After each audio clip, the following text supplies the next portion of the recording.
Ho, ho, ho, closet busters and closet dwellers. Okay, that was a really bad Santa imitation, I know. And for those that you don't like Santa or don't believe in Santa, sorry, but I just felt like I had to do it. It's me, Rick Clemons, the Bold Move Maker. It is time for another Life Uncloseted Riff and Rant. And today I thought I would riff and rant a little bit about, well, obviously the holidays. Now, some of you I know have just wrapped up your holiday celebrations for Hanukkah.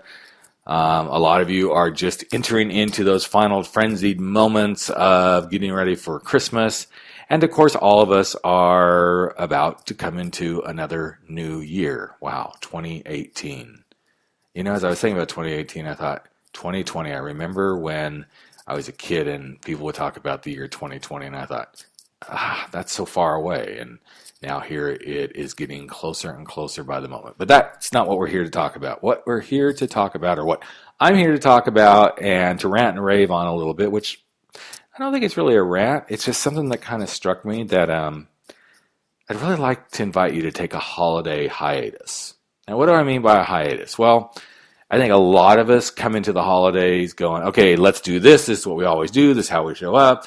We go and we go to parties that maybe we don't want to go to, or we spend time with family and we know we don't want to do the traditional stuff. And then there are times that everything is just what we want to do. We look forward to it. But at the end of the day, I think for many of us, by the time this whole 3 to 6 week season is done, from Thanksgiving, and at least here in the U.S., Thanksgiving on through New Year's, it's like a marathon. And I'm just wondering what would happen if you took a little hiatus. And here's 10 things that I think could really, not 10 things I think, these are 10 things I know that could really, truly help you, well, take a little holiday vacation in the midst of all this holiday madness. Yeah, it's time for you to take a holiday hiatus. So number one, observe what's happening without any judgment. I think too often we get into parties and social events and family gatherings and everything, we start observing and we start rolling our eyes, and I am raising my hand to that one. And I'm just inviting you to maybe just observe without any judgment and see how different you feel.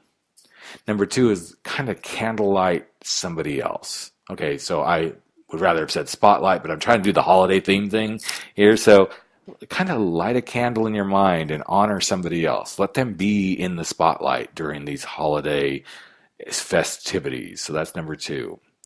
Number three is all about us, so listen closely.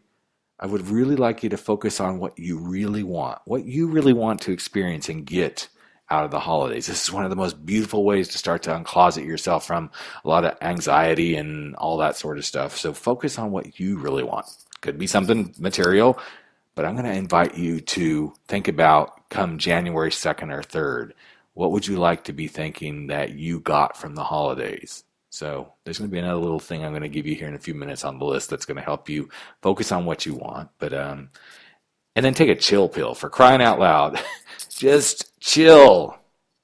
This is going to happen every year that we get to be blessed to be on the earth. The holidays are going to roll around and we all get antsy. And I have to be really honest, in the midst of this move, as you've been hearing me talk about, I'm not sure, as I'm pre-recording this, because I may be in the midst of moving, I'm not even sure if we'll be in a new house by the holiday. And if not, well, we'll figure it out. But I'm taking a chill pill.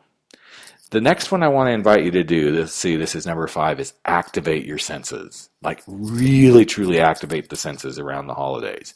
This means smells, this means touching things, hearing things, all this sort of stuff. Now, I know we do this, it's kind of natural, but when was the last time you actually stood in front of a bakery and really smelled all the gingerbread and all the great goodies that they're baking? Or when's the last time not just smelling the pine needles on a Christmas tree, that you walked up to the tree and you touched those pine needles and you really felt them? Or maybe you stood and watched kids as they played with their, Hanukkah dreidels and stuff like that. What I'm inviting you to do is really activate your senses and see how much that brings you into a space of being really at peace. Number 6 is do something completely different. I know that this year may be the first year that we don't have time to put up our Christmas tree, and so I'm trying to think, okay, so what could I do? How am I going to make this different if that happens? But something that's really cool about doing something different is it can either start a tradition or it can be spontaneous that each year something new is going to happen and nobody knows what it's going to be. In fact, I have some friends who, that's one of the things they do, is everybody has one little spontaneous thing they come up with that's new each year. And it's really quite beautiful to see what their family does. The next one is engage with the wise men and women. In fact, let's rephrase that. Engage with the wise women and men. I don't want to be sexist or anything, especially in these days of Me Too, because I think women have every right to be listed first as men do. But how many times have you gone and been in the presence of someone who's lived many, many holiday generations and you didn't engage with them? I find it so fascinating to sit with someone who's been through 50, 60, 70, 80 years of holidays and to hear what they've done and how they've lived. And as you listen, the next thing is to also be silent. Be silent kind of goes along with chilling out. It kind of goes along with the observing without judgment. But sometimes I think just sitting and being silent, in fact, it's one of my favorite things to do. And I'm hoping we will be able to have our Christmas tree up very soon so I can have at least one evening of just sitting and being quiet with the Christmas tree and the ornaments and the lights and everything. But being silent is also about being silent and just letting someone else talk and share. Now, this next one is my favorite. It's be a kid again. Have fun, do some crazy fun stuff. I love to just like be a kid again when we do the presents, because it brings me back to that sense of freedom, of joy, and just allowing myself to be who the heck I want to be. And the last thing I'm going to invite you to do is set one intention. One intention that you can actually stick to. That come January 2nd or 3rd, or even the first day of January, that you say, you know, I set this intention for the holidays, and I actually made it happen. You see, each of these things is a way of taking yourself and putting yourself on a little holiday vacation, a holiday hiatus from the norm of the stress and the hustle and the bustle. And I'm not saying there's anything wrong with the hustle and bustle. A lot of people love that. I'm one of those people that kind of likes it too. But sometimes we need to take a little hiatus and do what we need to do to truly uncloset ourselves from the holiday madness. So that's it. We're just a couple of days away from Christmas for those of us who observe that, and just a few days away from a bright and new 2018.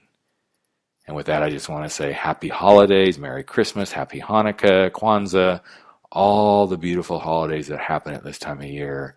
But most of all, I want to say thank you to you, my listener, for allowing me each and every week, a couple of times a week, to come into your lives and celebrate the joys of being bold and living your life uncloseted. Have a great one, everyone. And now let's go drink some eggnog. Take care. Bye-bye.